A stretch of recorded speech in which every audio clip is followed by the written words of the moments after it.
টামাটোঙ্গার ভাই টাঙ্গালোয়া তিনি ব্লাড লাইনে যুক্ত হয়েছেন, অর্থাৎ রোমান রেঞ্জের আরও একজন কাজিন তিনি রোমান রেঞ্জের ব্লাড লাইনে যুক্ত হয়েছেন আজকের ব্যাকল্যাশ প্রিমিয়াম লাইভ ইভেন্টে। বিশেষ করে ব্যাকল্যাশ প্রিমিয়াম লাইভ ইভেন্টে ট্যাগ টিম ম্যাচে মুখোমুখি হয়েছিলেন Randy Orton, Kevin Owens versus Tama Tonga এবং সোলো সিকোয়া। এই ম্যাচটি নো ডিসকোয়ালিফিকেশন ম্যাচ ছিল। ম্যাচটি পুরোপুরি অসাধারণ একটি ম্যাচ ছিল। ম্যাচটির কোনো জায়গাতেই কোনো বোরিং কিছু দেখানো হয়নি।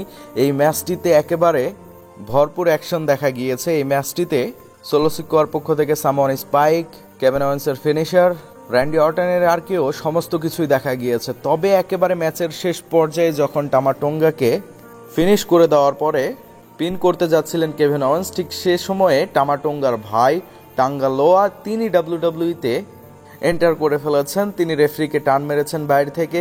এরপরে সোলো সিকোয়া এবং টামাটোঙ্গাকে সহযোগিতা করে র্যান্ডি অর্টন এবং কেভিন ওয়েন্সের এগেনস্টে এই ট্যাগ টিম ম্যাচটিতে জয় পাইয়ে দিয়েছে।